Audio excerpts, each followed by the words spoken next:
Nikhil enterprises विश्व की number 1 luxury mattress company king coil का एक्सक्लूसिव मैट्रेस शोरूम अब रायपुर में मिलेंगे number 1 premium global brand king coil के मैट्रेसेस 10,000 से 1,50,000 तक के मैट्रेसेस की रेंज। हमारी आधुनिक मशीन बताएंगी कौन सा मैट्रेस आपके लिए है परफेक्ट। हमारा पता है भैंसथान रोड, तिलघानी नाका, रायपुर। आज भारतीय जनता पार्टी की उम्मीदवारों की दूसरी सूची जारी हुई।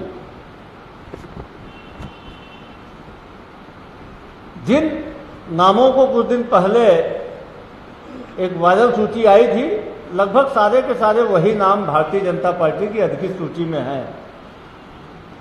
इन नामों को लेकर भारतीय जनता पार्टी में सिर्फ फटोवल की स्थिति बनी हुई थी। कुछ ऐसे हालात बन गए थे कि सूत न कपास दुलाहों में लट्ठम लट्ठा। भारतीय जनता पार्टी की पहली अधिकृत सूची जब जारी हुई थी 21 प्रत्याशियों की, तब भी लगभग सारे के सारे 21 स्थानों पे विरोध प्रदर्शन हुआ था। सारे 21 प्रत्याशियों के खिलाफ में भारतीय जनता पार्टी का स्थानीय कार्यकर्ता लामबंद होकर प्रदेश कार्यालय तक विरोध करने आया था। काफी पहले से प्रत्याशी घोषित होने के बावजूद बेचारे प्रत्याशी अपना चुनाव अभियान शुरू नहीं कर पाए थे विरोध के कारण। उसके बाद भारतीय जनता पार्टी की दूसरी सूची वायरल हुई। उस वायरल सूची के बाद तो स्थिति इतनी ज्यादा घातक बनी कि भारतीय जनता पार्टी के वरिष्ठ नेताओं के पोस्टरों पर कालिख पोती गई, कुछ नेताओं के कपड़े तक फाड़े गए।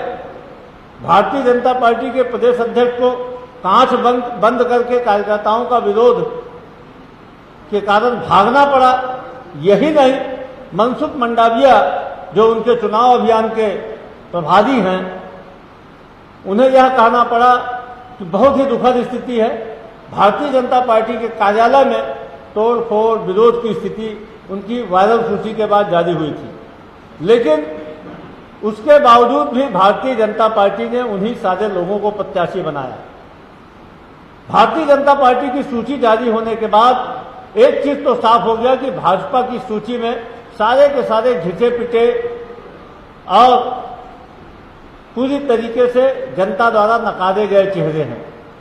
15 सालों तक जनता के शोषण के जिम्मेदार, जनता के शोषण के जिन चेहरों के कारण भारतीय जनता पार्टी की दुर्गति हुई थी 2018 में छत्तीसगढ़ में, उन सारे के सारे लोगों को भारतीय जनता पार्टी ने एक बार फिर से प्रत्याशी बना के कहीं न कहीं छत्तीसगढ़ की जनता को मुंह चिढ़ाने का काम किया है। नाम घोटाला 36,000 करोड़ का, उसके आरोपी रमन सिंह जी भारतीय जनता पार्टी के प्रत्याशी बनाए गए हैं। चिटफंड घोटाला के सारे मंत्री, मुख्यमंत्री रहे उस समय रमन सिंह जी, उनको भी प्रत्याशी बनाया गया है। इंदिरा प्रियदर्शनी बैंक घोटाला में जिन मंत्रियों के नाम आए थे, उन सारे लोगों को प्रत्याशी बनाया गया है। जल की जमीन घोटाला के आरोपी बृजमोहन अग्रवाल को भी प्रत्याशी बनाया गया है। अखफरवा कांड के आरोपी अमर अग्रवाल को भी प्रत्याशी बनाया गया है। स्काई वॉक के घोटालेबाज राजेश मूणत भी सूची में प्रत्याशी बनाए गए हैं। तो भारतीय जनता पार्टी ने 2018 के सारे दागी चेहरों को एक बार फिर से प्रत्याशी बना के 2018 के जनादेश को फिर से अपमानित करने का काम किया है। यही नहीं, गृह मंत्री स्क्वाड बना के प्रदेश भर में लूट और वसूली का तांडव मचाने वाले ननकीराम कंवर को भी भारतीय जनता पार्टी ने प्रत्याशी बनाया है। भारतीय जनता पार्टी में प्रत्याशी चयन की कोई लोकतांत्रिक प्रक्रिया नहीं अपनाई गई। सारे छत्तीसगढ़ के नेताओं को बेचारा बना दिया गया, उनकी राय शुमारी नहीं ली गई। अमित शाह आते थे, अकेले 3-4 घंटे 5-6 नेताओं के साथ मीटिंग करते थे, केंद्रीय नेतृत्व प्रत्याशी घोषित कर दिया। सारे छत्तीसगढ़ के बड़े बड़े नेताओं को अपमानित करने का काम किया और छत्तीसगढ़ के बड़े नेता कार्यकर्ताओं को अपमानित करने का काम कर रहे हैं, उनके विरोध को दरकिनार करके। मित्रों, आज चुनाव आयोग ने छत्तीसगढ़ के चुनाव कार्यक्रम की घोषणा कर दी है। कांग्रेस पार्टी चुनाव कार्यक्रम का स्वागत करती है। हम चुनाव में जाने के लिए पूरी तरीके से तैयार हैं। हमारी चुनावी तैयारी पूर्ण हो चुकी है। बूथ से लेकर प्रदेश स्तर तक का हमारा एक एक नेता, एक एक कार्यकर्ता इस चुनाव में जाने के लिए पूरी तरीके से प्रतिबद्ध है। इस चुनाव में जाने के लिए हमारा सबसे बड़ा हथियार हमारे 5 साल के काम है। जिन जन कल्याणकारी कामों को हमारी सरकार ने, हमारे मुख्यमंत्री ने किया है, हम उसको लेकर जनता के बीच में जाएंगे। यह चुनाव 5 साल बनाम 15 साल होगा। किस प्रकार से 5 साल में छत्तीसगढ़ की दशा और दिशा बदली है, यह आपसे, हमसे, किसी से छुपी नहीं हुई है। छत्तीसगढ़ का किसान आज देश में सबसे ज्यादा कीमत प्राप्त कर रहा है अपनी फसल का। छत्तीसगढ़ का किसान आज खुशहाल है। यह एक बड़ा चुनावी मुद्दा होगा और जनता इस बात को भी समझ रही है कि भारतीय जनता पार्टी को वोट देने का मतलब है कि छत्तीसगढ़ की धान खरीदी बंद करना। भारतीय जनता पार्टी को वोट देने का मतलब है कि छत्तीसगढ़ में जो बिजली बिल आधा योजना चल रही है उसको बंद करना। छत्तीसगढ़ में भारतीय जनता पार्टी को वोट देने का मतलब है कि 5 डिसमिल से कम जमीनें जिनकी खरीदी बिक्री को भू माफिया को फायदा देने के लिए रमन सिंह ने बंद करवाया था, उसको फिर से बंद करवाना, क्योंकि हमारी सरकार ने उसको चालू कर दिया है। भारतीय जनता पार्टी को वोट देने का मतलब है राजीव गांधी कृषि मजदूर योजना को बंद करना, क्योंकि भारतीय जनता पार्टी नहीं चाहती है कि प्रधानमंत्री सम्मान निधि से ज्यादा पैसा मजदूरों को मिले। इसमें 60,000 रुपए भूपेश सरकार दे रही है। भाजपा को वोट देने का मतलब है कि राजीव गांधी किसान न्याय योजना बंद करना। भाजपा धान की कीमत पे 1 भी रुपया ज्यादा बोनस देने का विरोध करती है।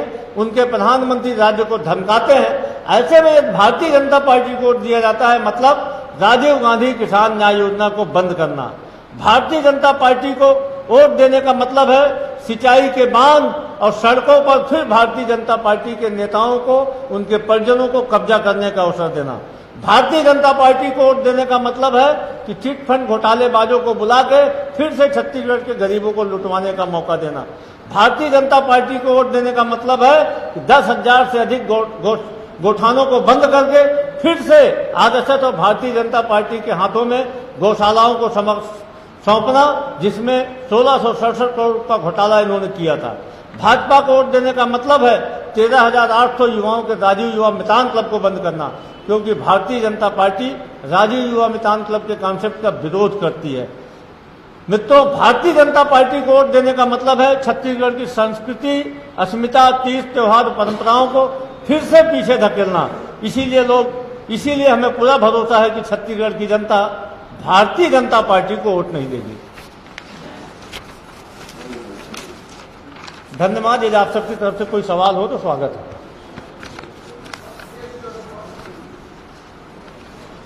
स्टार्ट भाई।